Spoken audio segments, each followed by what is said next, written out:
I'm the Reverend Kevin Tarsa, privileged to serve this community. And our chalice lighting words, as a symbol of our tradition, are offered by Leslie and Chuck Champlin this morning.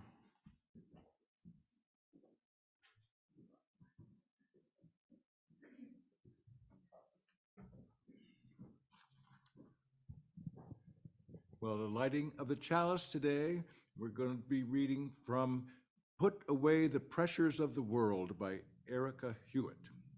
But this call to worship is preceded by the first 3 sentences of Wild Geese by Mary Oliver. You do not have to be good. You do not have to walk on your knees for 100 miles through the desert repenting. You only have to let the soft animal of your body love what it loves. As we enter into worship, put away the pressures of the world that ask us to perform, to take up masks, to put on brave fronts. Silence the voices that ask you to be perfect. This is a community of compassion and welcoming.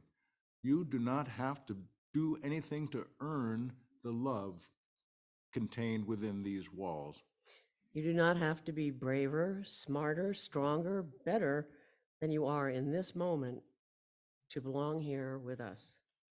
You only have to bring the gift of your body, no matter how able, your seeking mind, no matter how busy, your animal heart, no matter how broken. Bring all that you are and all that you love to this hour together. Let us light our chalice and let us worship together. Good morning. Welcome to the Unitarian Universalist Community of the Mountains here on this last Sunday in January. How can that be? It seems like we just had Cider Sunday, doesn't it? No matter, here we are, ready to slow down time, at least for this hour together. I'm Cheryl Morris, serving as worship associate, as we dip back into the Enneagram to learn a bit about threes, plus choose our word for the year. I think there's a link between those two topics. The 3 in each of us bases our value on what we do or how we appear. Choosing a word, though, now that's only for us. It's an opportunity to set our threeness aside long enough to take a look inside, hopefully to recognize our own inherent value, but in any case, to select a word that may have nothing to do with what we do or how we look. I always enjoy the part of the service where we choose our words. This is my 4th time doing it, and I remember clearly the first time. We were in the depths of the pandemic. I had discovered UUCM on Zoom, and when Kevin magically created the word cloud, I thought that was just the coolest thing. I still do. So, welcome to all. Whatever your Enneagram number, whether you have a word or not, however you happened to come here this morning. It is in this place, for this hour, that we can stop doing, stop judging ourselves, stop measuring our accomplishments, and just be human together. Welcome.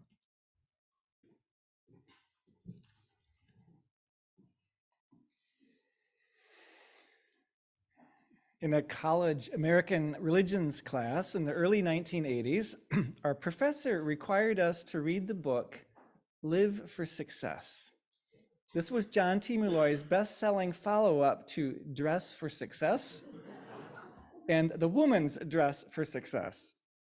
Not only did the book cover what colors and styles of clothing to wear, what kind of pinstripes, for example, in order to get ahead, it also outlined which postures to hold when you're sitting or when you're standing, or how you should walk, or which sports you should play, and which speaking styles you should use to support your upward mobility.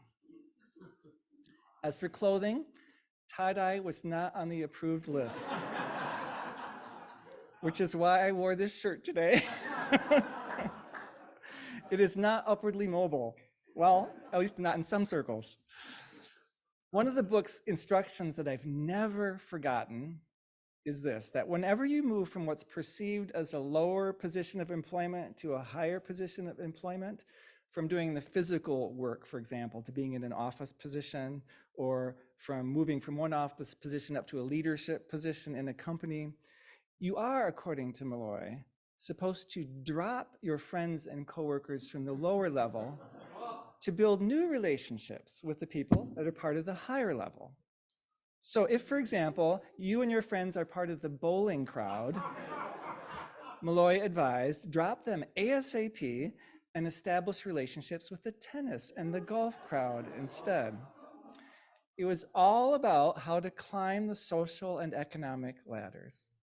Now, my rural Midwestern classmates and I were appalled by all of this, except for the parts we were personally taking notes on. And our professor explained that the reason to read Live for Success in a religion class was that the drive toward the outward appearance of success had become the dominant religion in the United States. So that was now the religion of the United States, and that's why we needed to understand it. You could really see this in the 1980s, those of us who are around to know that. And now too, right? It just morphs, it just changes form. The author himself explained very candidly, I'm not saying that any of this is a good thing. I'm just telling you what works if you're trying to get ahead. In today's service, I want to speak to that part of us that learned very early on to base our own sense of our worth and value on our ability to achieve and succeed and otherwise look good in other people's eyes. The part of us that very understandably learned to do the things that other people rewarded us for doing or displaying. Now, this drives some of us to amazing achievements and skillful leadership, to getting an enormous amount done. It pushes some of us to work to the point of burnout and exhaustion, trying to be that. It makes some of us afraid not to look beautiful or thin or at our absolute best, or afraid to drive a clunker. It makes some of us terrified of failing or looking foolish or merely disappointing others. Thus, today's metaphor of the masks we put on over our real selves to present certain images to the world that we think are going to get us what we want, what we're looking for.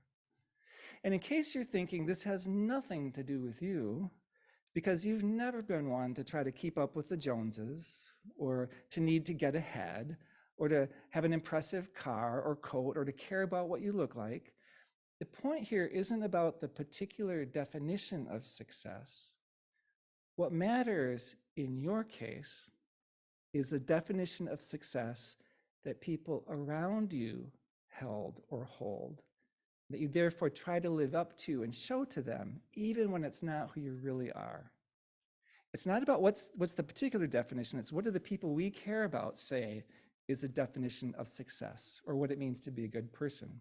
For example, people around us whose positive view of us matters to us, for them, success might look like evidencing no desire for outward success. In which case, that's the appearance we'll be trying to put out there, that we don't care about success. It doesn't matter to us. Success might be defined as being earth-friendly and recycling, or being humble, or having high standards, or putting others' needs before our own. The relevant dynamic is, what do the people around us, whose view of us we care about and depend on for our own sense of knowing our worth, communicate about what kinds of success are valued? And then how driven are we to be admired, and so to try to meet those definitions of success that the people around us seem to care about? Now, positive peer pressure can really be a good thing. It can help us stretch and grow and learn. But if we learn to latch on strongly to people's positive perception of us as maybe the closest thing we can get to being loved and valued, we may work so hard to be all the things we sense others want us to be, the things that others applaud and reward us for doing and being, that we forget important parts of who we actually are. A musician by the name of Sleeping at Last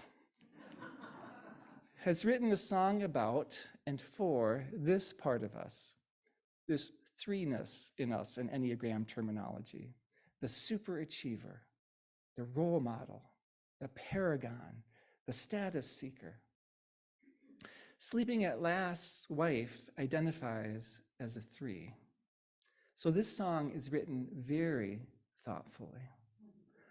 I encourage you to take in as much of the song as meets you where you are, and to let the rest invite you into insight and compassion and understanding for some of the people very close to you in your life, and maybe even in these rooms.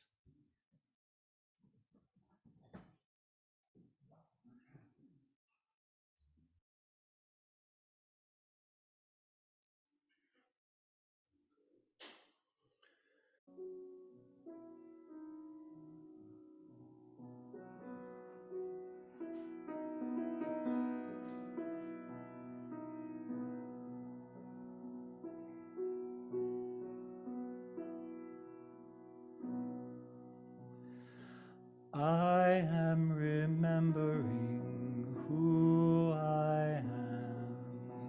I am remembering who I am. I am remembering.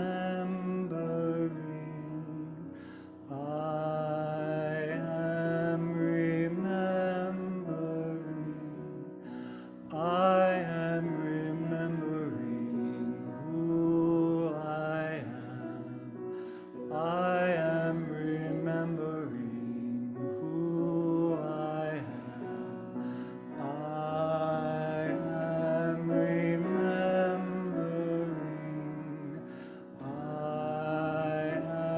remembering. I am remembering. I am remembering who I am. I am remembering who I am. I am remembering. I am remembering.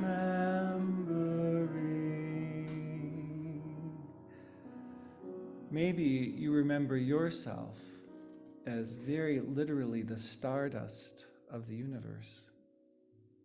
Maybe you remember yourself as beloved of God. Maybe you remember yourself as spirit, as energy, as holy, as endless, as completely of this earth, as part of everything. I am remembering who I am.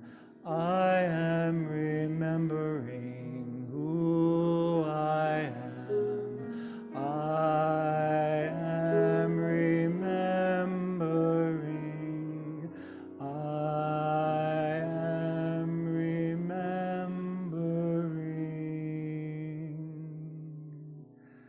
Maybe you remember yourself as hurting, as wounded, in pain, and as determined, resilient, whole, no matter what. Maybe you remember yourself as worried, and also as calm, as grounded, as unperturbed beneath it all, as simply and humanly imperfect, as exactly who you are. I am remembering who I am remembering who I am. I am remembering.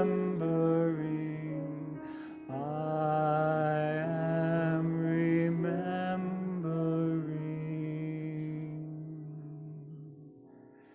Maybe you remember yourself as joyful, as open, as curious, as trusting, as ready, as hopeful, as caring, as so fully compassionate, you know just what to do. I am remembering who I am. I am remembering who I am. I am remembering. I am remembering.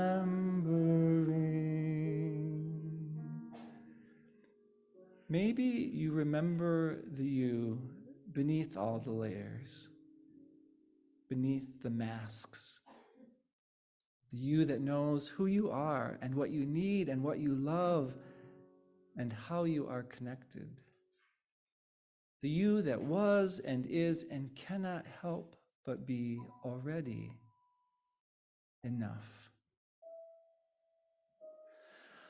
I am remembering who I am. I am remembering who I am. I am remembering. I am remembering. I am remembering who I am. I am remembering who I am. I am remembering. I am remembering.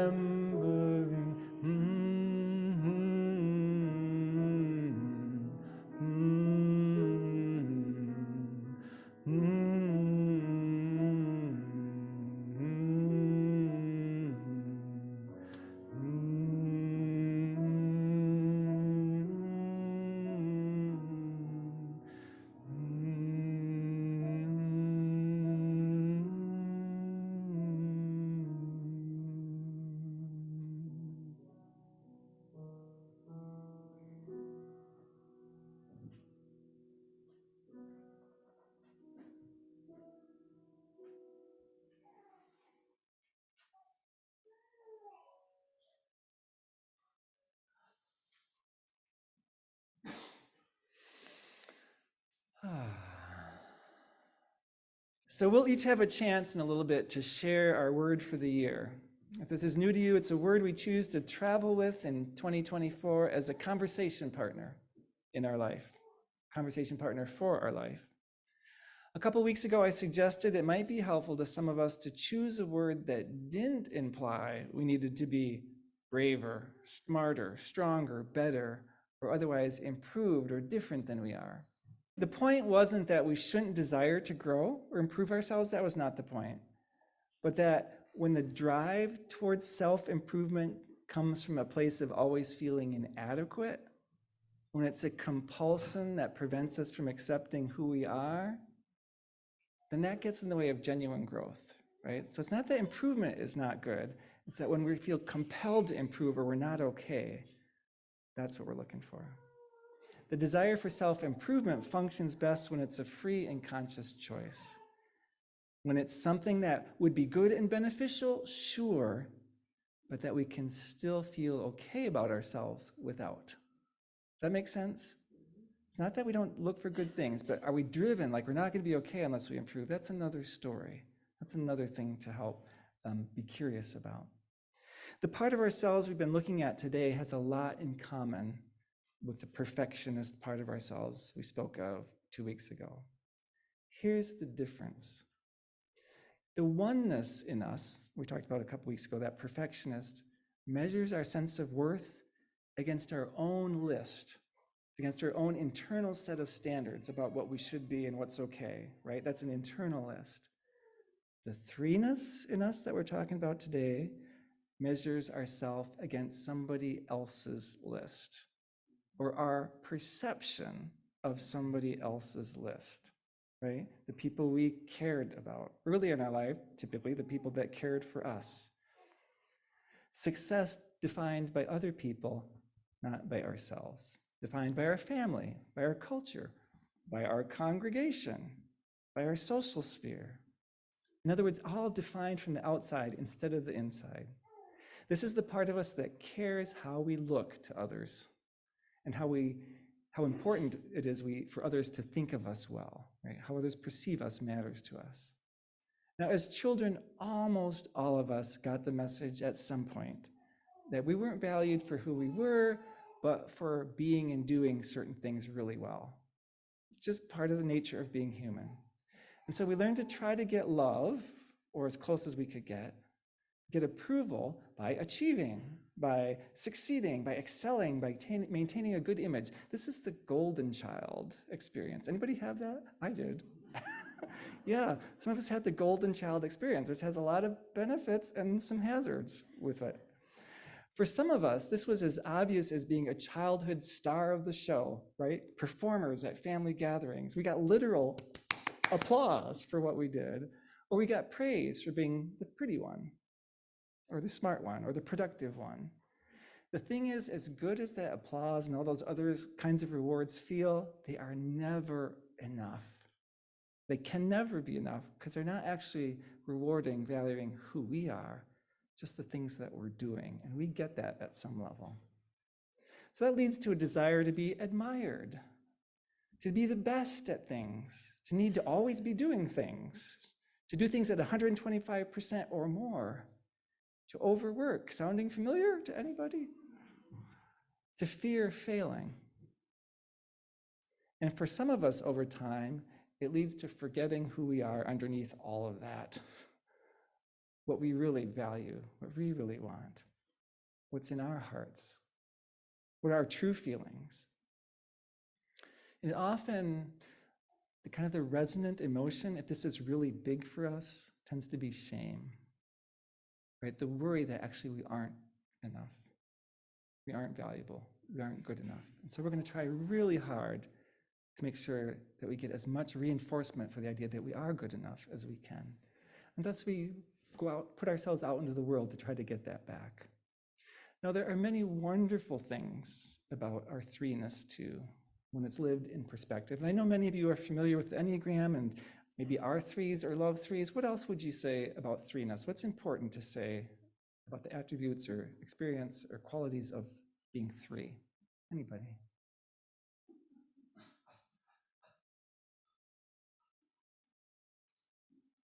This is interesting. All the other numbers so far, people volunteered knowledge. Three is a tricky one. Three is often misunderstood. Let me give you some.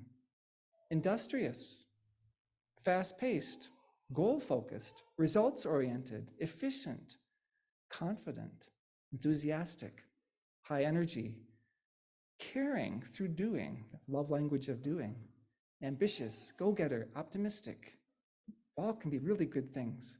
And also sometimes impatient, competitive, rushed, self-promoting, driven, and overextended.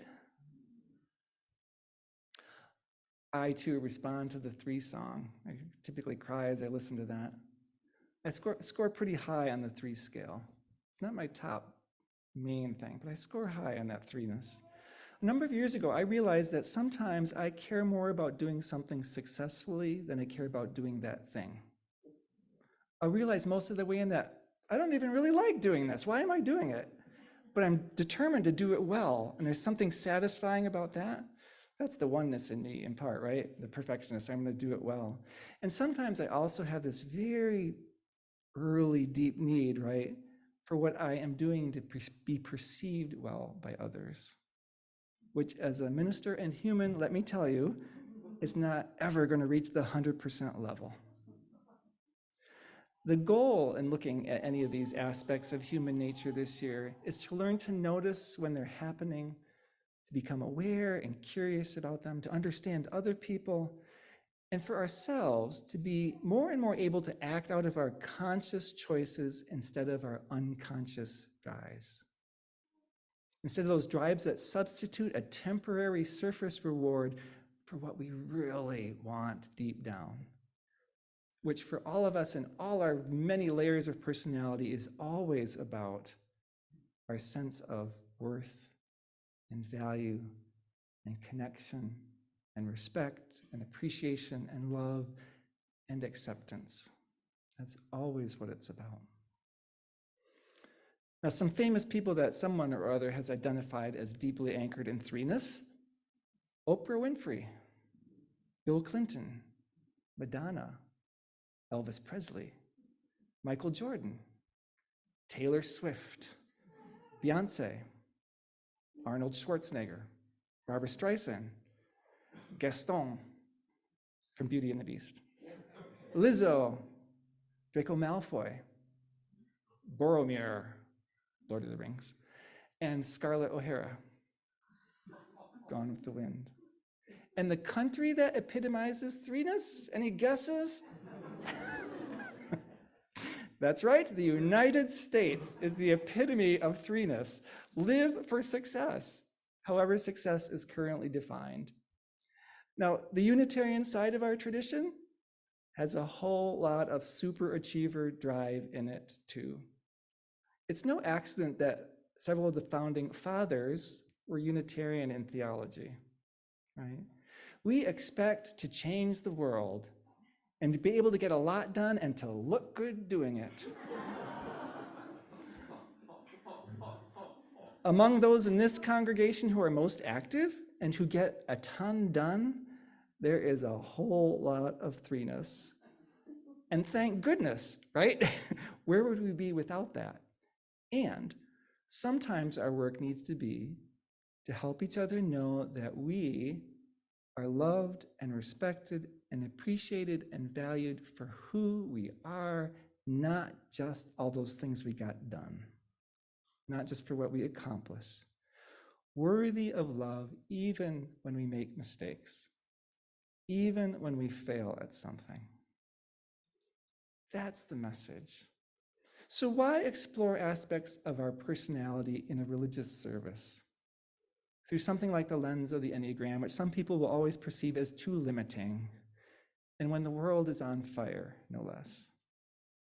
Don't we have better and more important things to do? Folks with strong 1 and 3 attributes are probably especially frustrated by all of this. What are we accomplishing? What are we achieving? What are we getting done? I'm focusing on these aspects of human nature throughout the year, in part because of who I am and where I'm at this point in my life and what feels important to me. It's a way for me of putting my oxygen mask on so I can be of service to you. But beyond my particular proclivities, I believe that for us to find our way together through the emotional, spiritual, social, political energies that are being stoked and stirred and amplified right now, to find our way through challenges an order of magnitude or two higher than what we've known and navigated so far in our lifetimes, we are going to need more than our familiar skills and habits and patterns and definitions of success than the ones we've relied on in our pasts.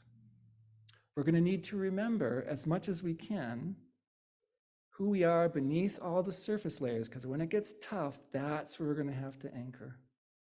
Beneath the masks, beneath the tapes playing in our head, remember who we are beneath our reactionary automatic pilot habits and behaviors, who we are beneath all the temporary prizes we substitute for what our hearts and souls really want, and be as grounded there, as grounded here, as responsive from who we most truly are as we can possibly be.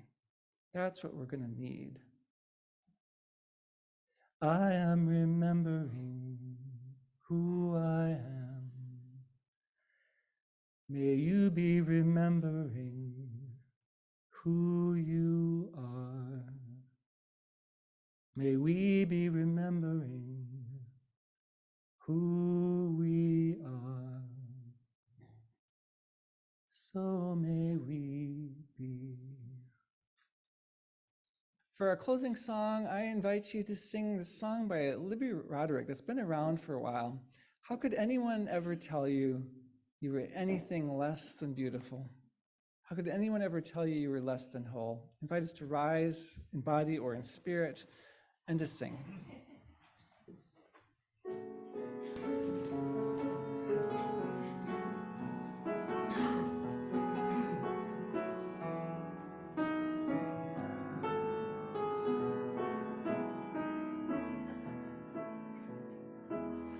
How could anyone ever tell you you were anything less than beautiful?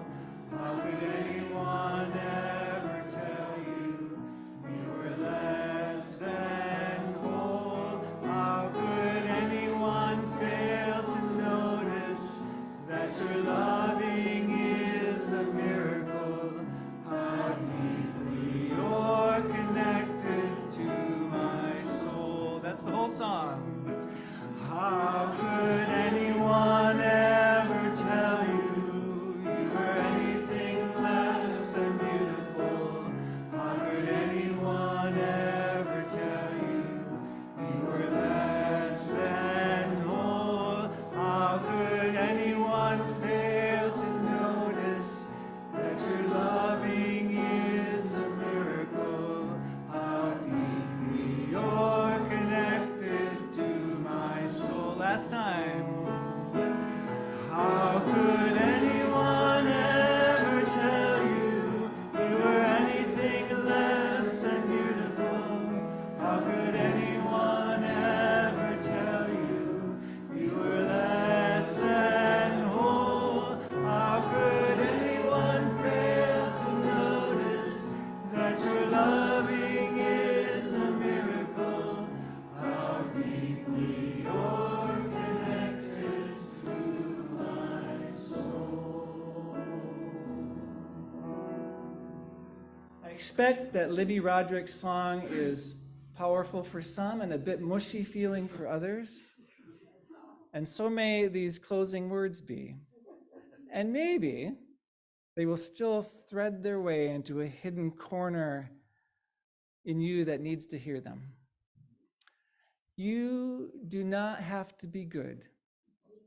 You do not have to walk on your knees for 100 miles through the desert repenting. You do not have to be braver, smarter, stronger, better than you are in this moment to belong here. You do not have to do anything to earn the love contained within these walls. You only have to bring the gift of your body, no matter how able, your seeking mind, no matter how busy, your animal heart, no matter how broken. Bring all that you are and all that you love, and be here for a moment